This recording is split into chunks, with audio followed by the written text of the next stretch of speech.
Ay, isang magandang araw po sa inyong lahat. Nako, eto po, tila yata itong vlogger na to ngayon ay mainit po yata sa mata ngayon, no? Na ito po ay si Madarahog o si Jesus Busi, no? Sikat na sikat po siya ngayon, viral po dahil doon sa kanyang isiniwalat doon sa Ilocos Norte na ito ay sinusuportahan po at sinishare pa nila Chavit Singson, ang vlogger na to. Kumbaga sabi niya nila, kung sa mag-iimbestiga ka, pwede mo naman isabay ang Ilocos Norte, pero bakit hindi mo sinasabay? Bakit tila yata ang lakas ng loob mo mag-imbestiga, lalo si Vince daw, sa Pampanga, no, hindi ka na umangat-angat ng konti, Ilocos Norte na, no? Ang lakas mo mag-imbestiga, lakas mo magpayo, samantalang yung Ilocos Norte, hindi mo sinasabay. Nakaraan, di ba, para sa Davao sila? Pero itong Ilocos Norte, hindi nyo ata ito pinapansin. No? Siguro ito, sinusuporta ng ilang mga politiko to, dating politiko na itong si vlogger na to, na malakas ang loob na siya ang nagpunta doon. Siyempre, wala maglalakas loob ng vlogger ngayon eh. Kakalabanin mo sila. Kita mo yung ginawa ng iba, kinontempt at kinasuhan, kung ano-ano pinagsasabi. O ngayon itong vlogger na to, binuking sila. Tignan mo yung tulay na kanyang pinapagawa. Pero painggan mo natin si Vince, ha? Painggan po natin si Vince. Una-una, mukhang hindi talaga tama ang disenyo ng flood control sa kandating sa Araya. Kung maalala ninyo, pinilit natin yung kontratista na ayusin dahil na gumigiba yung mga pundasyon. Hanggang ngayon, hindi nila maayos-ayos. So, Kala mo, galing eh, no? kailangan na tayong mag-desisyon dito na talagang panagutin na yung mga dapat managot dyan. Sir, noon pa. Gusto namin palagutin, di palagutin na. Alam mo yung ginagawa mo, sir, mo pa ipili namin, sir, yung ginagawa mo, alam mo sa kami naman ng gana sa'yo, yung itinanggi mo yung kay Libiste. Yeah? Hindi namin alam kung sino kinakampihan mo sa taong bayan ba o yung amo mo. Di ba, sir? Buti pa iba nag-resign eh. No? Sir, mag-resign na rin kaya kayo, sir. Suggestion ko lang, sir. Kasi para lumalabas parang publicity na lang po nangyayari sa lahat ng investigasyon nyo o paglabas nyo, sir eh. Kasi kung talagang tunay ang sinasabi nyo na malasakit sa kapwa-tao at sa taong bayan, dapat lahat parehas isabay nyo, pati yung Ilocos Norte. Para gusto nyo palabasin dito, masabi nag-iimbestiga kayo para kay si Lacson eh. Si Lacson, masabi nag-iimbestiga sa Blue Ribbon kung ano pinagtatawag doon sa Senado eh. Di ba? Hindi niya matawag-tawag si Martin. Di ba?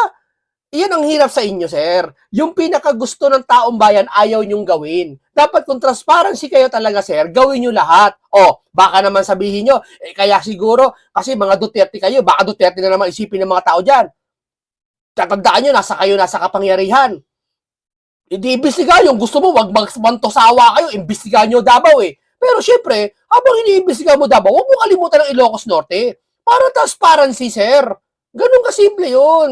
Mga tao ng DPWH, kasama yung kontratista, and meron na rin nag-report sa atin ng mga links sa mga kongresista. So lahat yan, kailangan imbestigahan natin at kung ano man ang rekomendasyon natin, sasabit natin sa ombudsman at sa DOJ. At ang kasabihin mo sa ombudsman sa ODOJ, ano ba gagawin yan? Iniisip na ng tao magkakampiyan mga yan eh. Kaya ngayon may mga vlogger na nagsosolo eh. Nag-iimbestiga na lang eh. No, pero hindi talaga maayos-ayos kasi nga mukhang may mali talaga sa disenyo. Kawawa naman yung mga kababayan na natin nandun na Nox naman. So hindi natin pwedeng palagpasin to. Hindi pwedeng palagpasin, kawawa naman daw yung tao doon sa bayan. Itong tulay na putol po, sir. Itong tulay na putol, sir, hindi ba kawawa taong bayan diyan?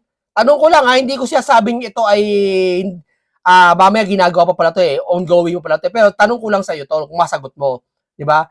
Ang nagtatanong na naman siyempre dapat masagot. Hindi naman nagpaparatang po, no? No, ayan, hindi ba to perwisyo sa kababayan natin kung sakali ito hindi pa patapos? Pero pakinggan natin to si si Jesus. Si Jesus po ito sa isang vlogger po na kung saan sabi sa mga comment baka daw kasuhan to eh. Kasi sa ginagawa niyang pagsisiwalat no? Mabuhay ka Jesus. Bis Dison, ano na sabi nito? Pakinggan natin pakinggan nyo. Dison, lahat ng mga tulay Ini-inspection ni Vince Dizon lahat ng mga tulay. Pumunta na siya ng Bicol. Yumayanig yung tulay. Pumunta siya sa Negros. Ini-inspection na siya ng Bicol. Yumayanig yung tulay. Pumunta siya sa Negros. Sinasabing wala daw tulay. Paano ito? Dito sa Ilocos Norte, sino mag-aakala na ito ay isang tulay?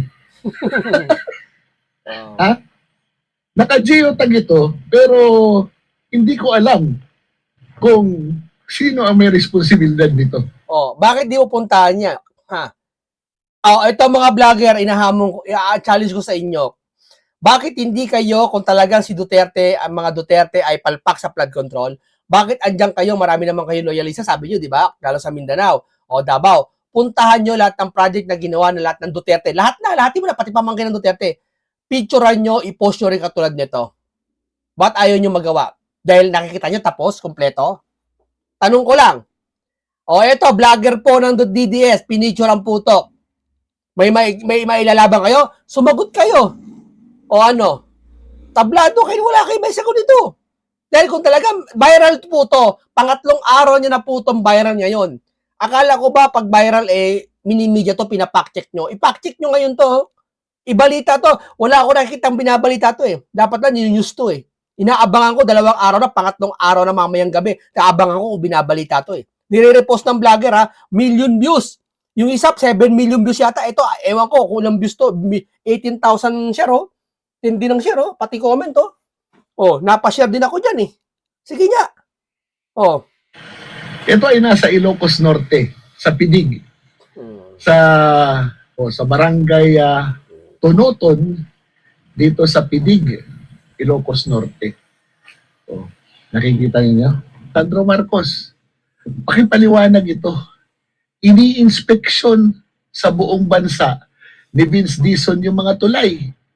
In-inspection niya yung tulay sa Bicol. Pumunta siya ng Negros. Pero dito mismo sa bayan nyo, sa Pidig, Ilocos Norte. Ayan. Sandro, sagot. Tulay, hindi pa tapos. Tulay, Ano? tingnan mo yung tulay, hindi pa tapos. Yeah? Sayang ang bayot! Ito pa. Sinasabi. Panoorin natin ito pa. Alam niyo kung ano? Nasa likod lang ito ng DPWH. First Engineering District. Ito. Ngayon, makikita niyo yung detalye. Ito yung hamon ng ating Pangulo. Para sa atin, napakahalaga ang kontribusyon at ang mga komento, ang mga reklamo, ang mga video, mga picture na ipapadala sa atin ng taong bayan. Tingnan nyo siya mismo nagsabi niya, ito yung sinasabi ko sa inyo, hinahanap ko na video, na itong si Lacson, nag-aambag si Senator Marcoleta bilang minority at si Amy Marcos, dun sa mga, hindi lang picture, yung mga ebidensya, ibig sabihin, sa salitang ito, andito yung essence na makipagtulungan tayo sa Pangulo. Ayan doon nagsasalita So, yung si Marcoleta gumawa ng sa minority nila, bakit si Lacson nagalit, nababasusan daw, na disrespect daw siya? Ba't nagsasalita pati si School Bukol? Akala ko ba tulungan ng gusto? O ngayon, etong vlogger to, nagkipagtulungan, pinapansin nyo ba? Bakit? Akala ko ba tulungan? Akala ko ba transparency? Tameme na naman yung mga vlogger dyan. Di ba? Linaw-linaw This will not work. This whole process will not work unless people are involved. We need everyone involved. Tinanggap ko ang hamon ng Pangulo, kaya nagpunta ako ng Ilocos Norte. Yan, tama yan. Pumunta rin po kayo sa mga sa mga bagay na kaya nga ang pinakamaganda sa DPWH, i-post niyo sa social media yung official doon sa Facebook, yung sa DPWH kung ano yung mga project na tapos na. Ba't ayaw niyong gawin? Mas inuunahan pa kayo ni Libiste pero hindi niyo pinaniniwalaan yung hawak niya. Sige nga, bakit? May mabubuking? Napakadali naman O sino naman talo? Kami na naman. Paralo na naman ang mga vlogger ng BBM. Yung katwiran yung baluktot. Sige nga. Alam naman natin na yung ibinigay ng Malacanang doon sa magsumbong sa Pangulo website, Okay. yung mga coordinates doon ng mga Salang-sala. project ay mali-mali. Inamin mismo yan ni Secretary Bonoan. Paano kasi magsusumbong mismo yung politiko, minsan yung politiko magsusumbong, okay, may mga opisyal. Siyempre, formal.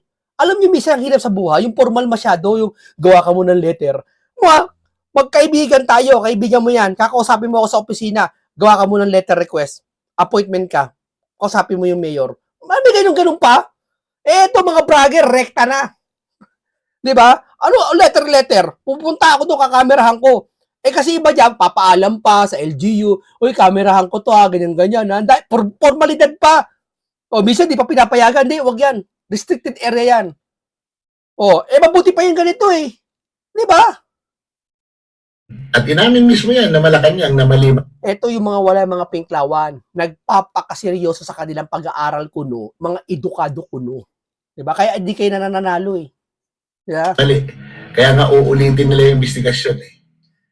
Kami, hinanap namin yung mga lugar kung saan yung mga proyektong yan. Manually. Mano-mano. Tama, galing. Sir, ingat po kayo, sir. Sana dalangin ko, ingatan kayo yung kalusugan nyo, yung pamumuhay mo, yung mga paligid mo, ingat po kayo, sir. Kasi hindi yan maganda. Mapipressure ka dyan, sir eh. Pipressurein ka niya, malamang yan, sir. Ingat po kayo, sir. Oh. Suporta natin tong taong ito. Gamit ang magta, gamit ang information Pero, kung sir, saan namin makukuha. Pero sir, para maging pata, sir, huwag Ilocos Norte lang, sir. Puntahan nyo rin Davao. Para mapamukha natin sa kanila. Kung ikaw may pamasahe man lang o malayo-layo mo, kung taga-saan ka ba, pagtyagaan mo na siguro, mag-aeroplano ka, punta kang Davao, tingnan mo kung ano yung mga magandang doon, gawa ng Duterte doon. Para malaman nila.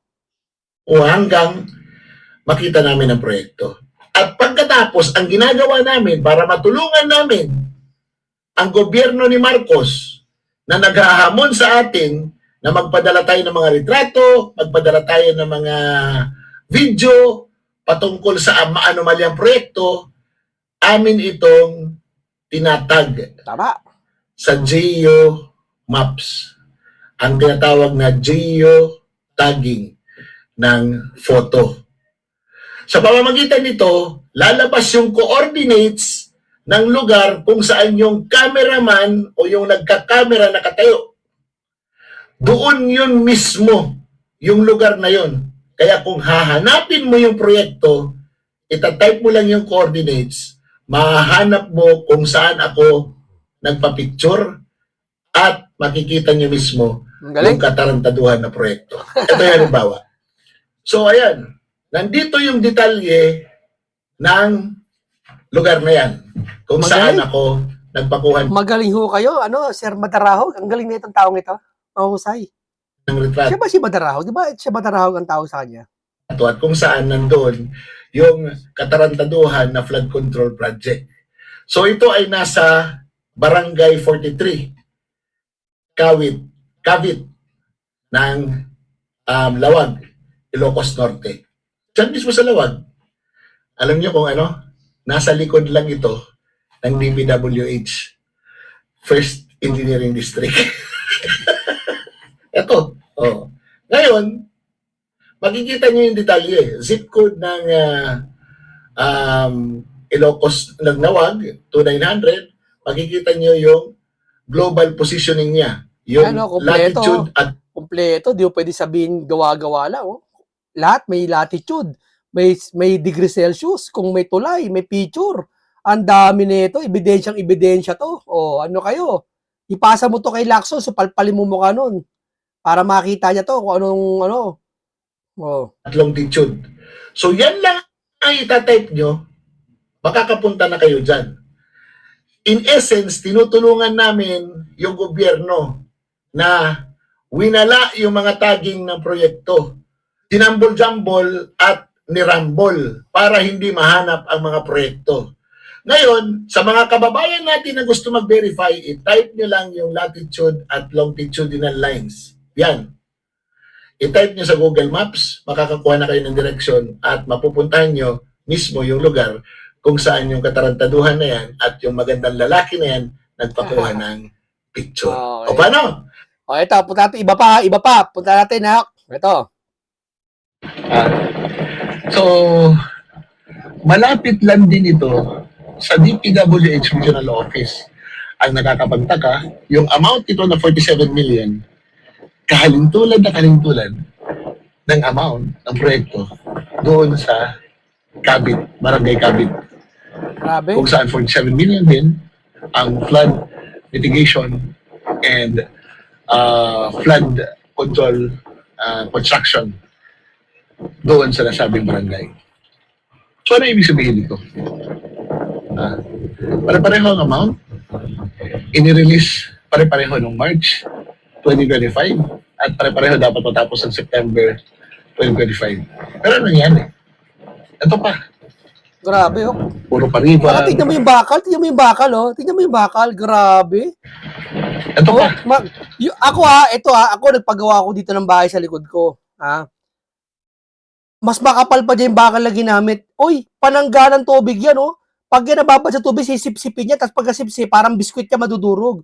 Pag ang isang bato po, marupok, pag nababad po ng mga 9 na taon yung 8 taon yan, bibigay na po yan. At tignan mo yung bakal na ginamit, oh. Grabe, oh. Oh, yan ba? 1 milyon na yan? Milyon na yan? Bilyon na ba yan? Oh, nga. puro May bakal na ginamit, oh. Ang nipis, oh. Oh, mga construction worker. Oh, parang gumagawa ng bahay, oh. Parang gumagawa ng pundasyon sa sa likod bahay, oh. river, puro pa construction. Ang nipis At ng bakal, grabe. Oh. sa tingin ko, nauna yung hatag kaysa sa paglatag. So paano? Hindi na natin patatagalin. Kayo na ang bahala. Okay, oh, ito pa. Anday pa to, marami pa to. Ayun, no, binulgar niya, oh. Andito tayo ngayon sa kilometer 0490 ng Apayao Ilocos Norte Road, no? Ilocos Norte Apayao Road rather. Ito ay isang project ng DPWH ng Ilocos Norte First Engineering District. Ang contractor nito ay Sidic Builders. Road widening ito. Ang kanyang project number is 25 Double Alpha 0012. O, may ebidensya pa, ha. Kitang-kita nyo naman. Naglabas pa ng ebidensya tong vlogger na to na si Madarahog.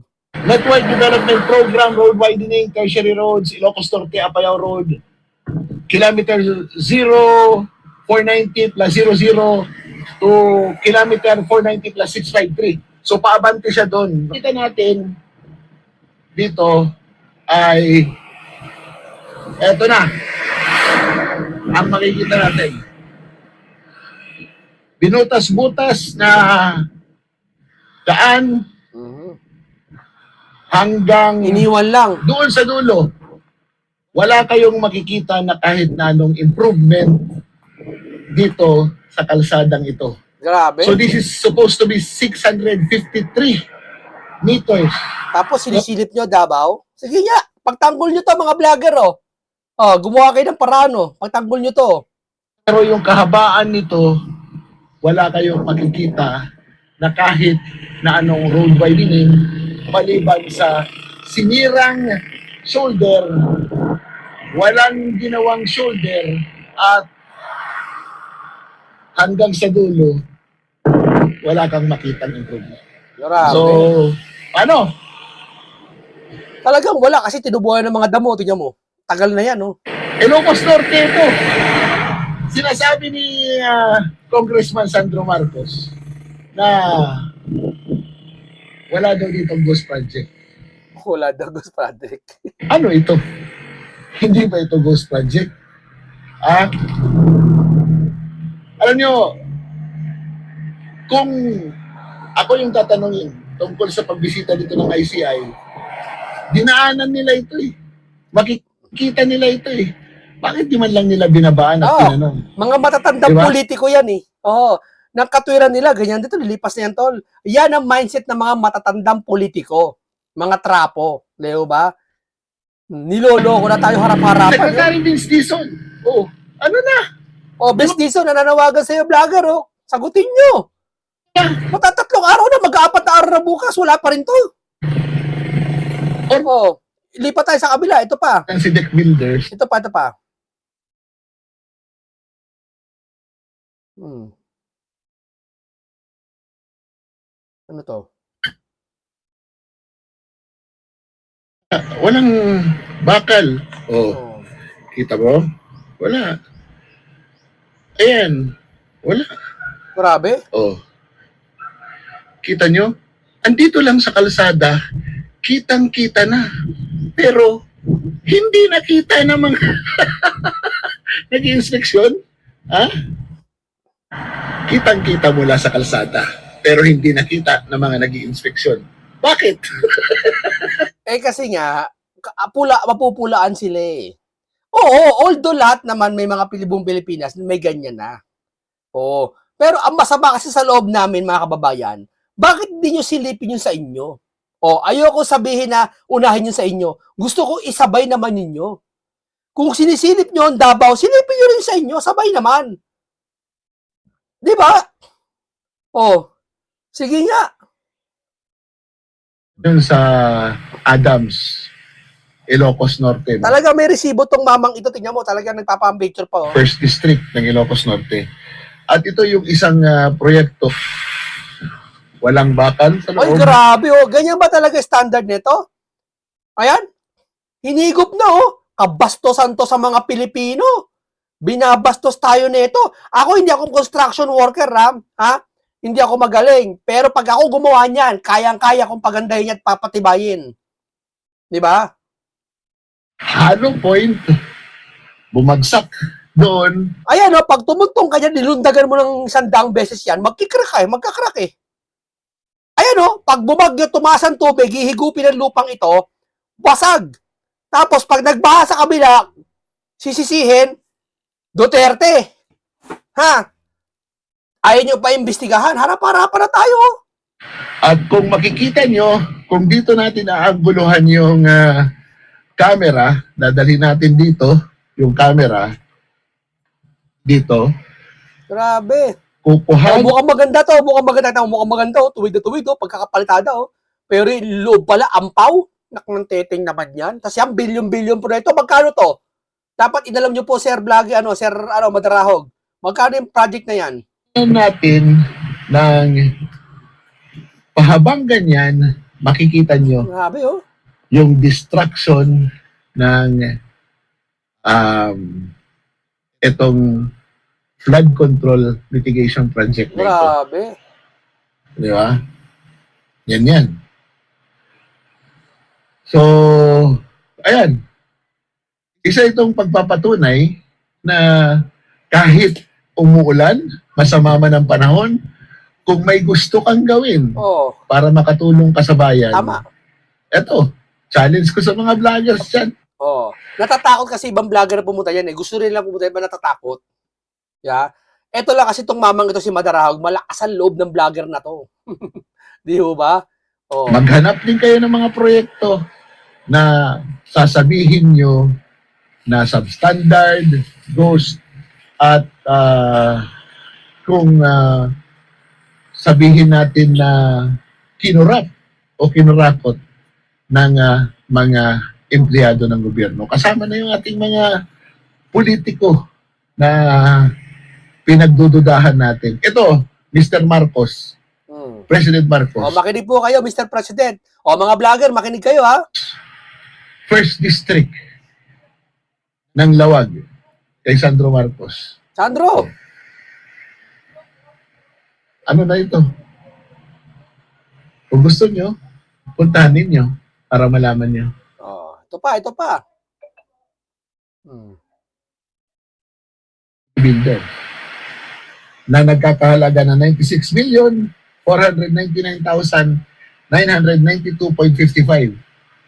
JC Pinyon Construction Incorporated and Wawaw Builders. Oh, kumuha pa talaga siya ng sa City Hall siguro yan. Kumuha siya ng mga dokumento niya, no? Ang galing, husay. Mahusay na vlogger na to. Detalyado, para di siya masilip eh. Baka kasi nag-iimbento lang siya eh. Anong date siya? Pag tinanong siya, ayan, mayroon siyang hawak na papel, may katibayan, Bayad na ito. Nagsimula ito ng June 30, 2024, pero walang sinasabi kung kailan makukumpleto. Ayan, ginagawa pa lang hanggang ngayon. So, umuulan man, masama man ang panahon, gusto natin ng katotohanan, gumawa kayo ng mabuti, maghanap din kayo ng mga proyekto na sasabihin ninyo Na-inspire ka. nagnakaw ang pera ng gobyerno. Na-inspire kami sa sabi. Gagawa kami yan. Focus Sisimulan namin Norte. yan, no? So, iniisip.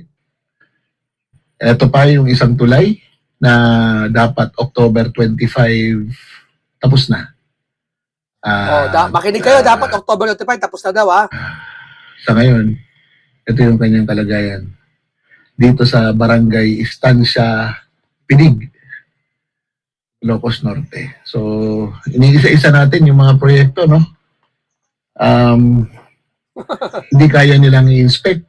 Tayo mag-inspect. Alam ko na, ba't di pa sinasagot nila masyado yan? Nag-iisip sila ng dahilan. Niwala ka. Tayo Matagal bago sumagot ang tao nag-iisip ng dahilan, tandaan niyo yan. yung taong ba Kumbaga sa exam, ayaw mo sagutin yung test paper, nagpapamanya-manya ka pa, hihintay mo pa na may mangopya o ano. ayan, tayo yung magsalita, tayo yung magsaliksik para malaman natin kung ano ba talaga ang ginagawa ng gobyernong ito. Kasali ito sa 2025 national budget. Kaya, Sabihin nyo naman kay Duterte yan. tanong tayo, Sandro Marcos, ano na? Alam mo kasi katulad ng mga yan, huwag nyo kayo magalak, tayo nakaupo ay malakas tayo. Ano kayo ngayon? Binuko kayo ni Badarahog ngayon. Ha? O, ayan po. Sira. Meron na mga nag-i-inspection doon na siguro mga taga-DPWH or kung sino man yung mga yan at tinitingnan nila yung ginawang flood control. Ito ang Padsan River ng Ilocos Norte. Dito sa Barangay Tununton, Pitig, Ilocos Norte, ay makikita nyo yung mga bago na mga gawang flood control projects na sinasabing inilagay ng 1st Congressional District ni Congressman Sandro Marcos para maprotektahan ang mga residente, propiedad, hanap buhay ng mga nakatira dito.